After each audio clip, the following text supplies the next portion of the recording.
Olá! Nesse vídeo você vai aprender a cadastrar movimentos financeiros a fim de obter melhor controle de todas as despesas e receitas do escritório.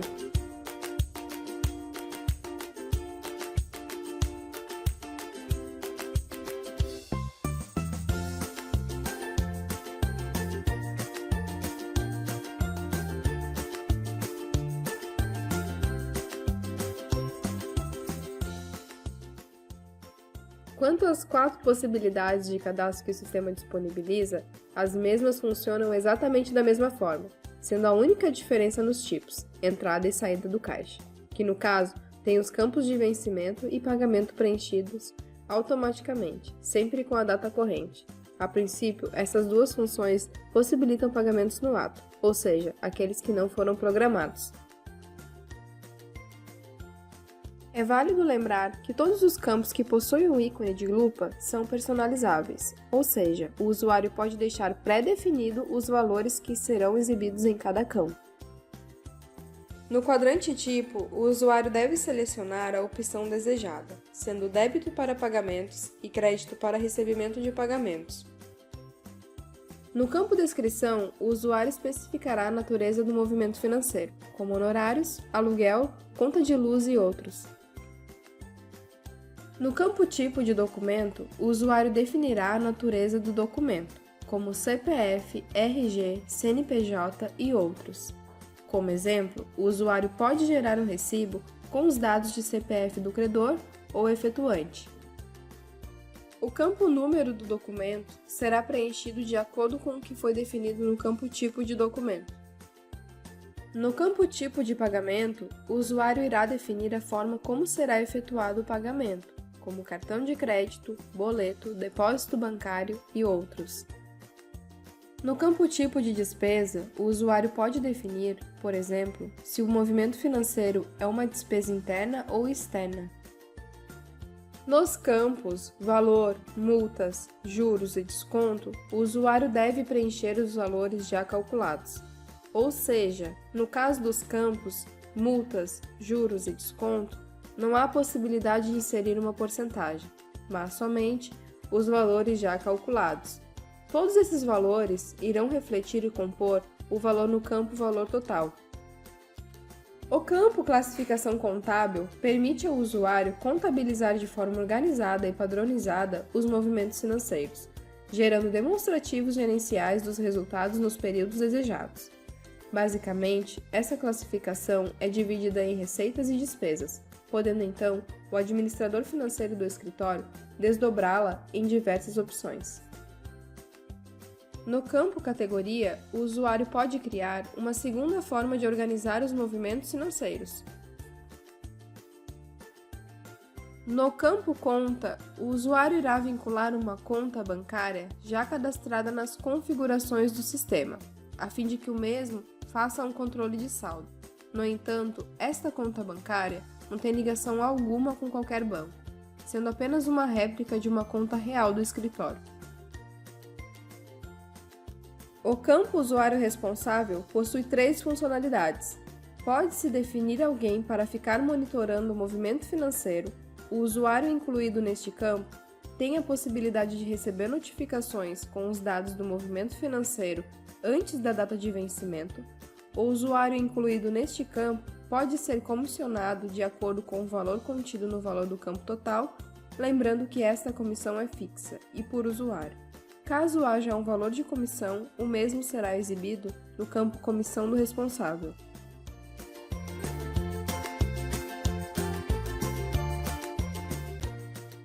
Nesta aba, o usuário irá definir os vínculos do movimento financeiro, como efetuante, credor e processo.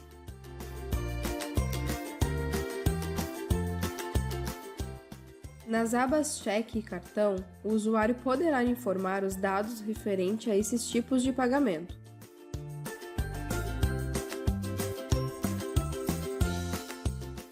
Nesta aba, o usuário tem a possibilidade de realizar uma divisão de um determinado valor para vários processos, e essa divisão é por igual. Para isso, deve-se preencher o campo valor total e selecionar os processos clicando no botão Processo. Após isso, deve-se clicar no botão Realizar rateio.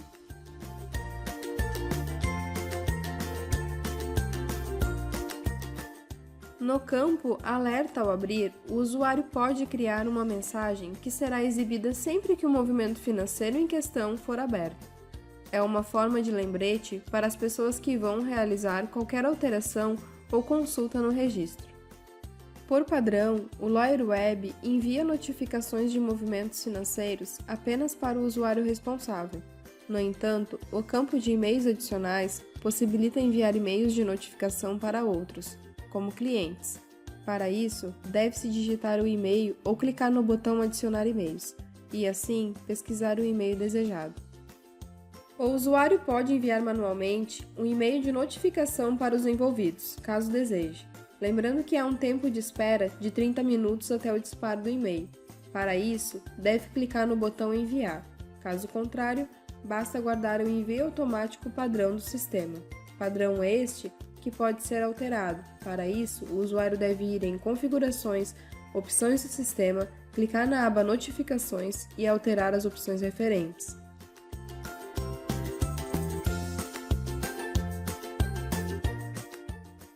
Esta aba tem a função de restringir o acesso de um movimento financeiro a um ou a vários usuários.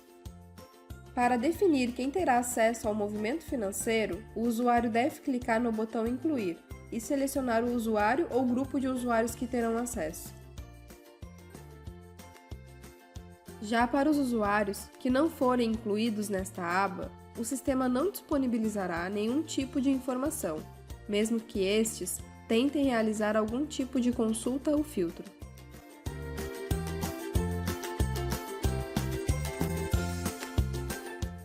Esta aba possibilita ao usuário anexar arquivos ao cadastro do movimento financeiro.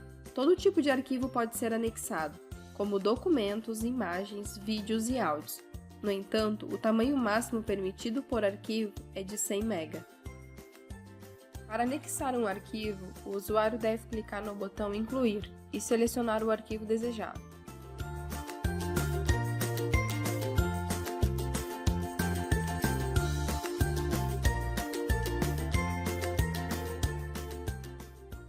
Nesta seção, o sistema disponibiliza algumas funções extras e úteis no que diz respeito ao controle de movimentos financeiros. Esta função permite um auto-preenchimento de campos padrões do formulário de movimentos financeiros. Isso pode ser utilizado, por exemplo, para quando uma quantidade considerável de movimentos padrões com periodicidade diária. Esta função permite replicar um movimento financeiro até uma determinada data. Esta periodicidade pode ser diária, semanal ou mensal. Esta opção permite ao usuário gerar relatórios com os dados do movimento financeiro, a partir dos modelos prontos do próprio Lawyer Web.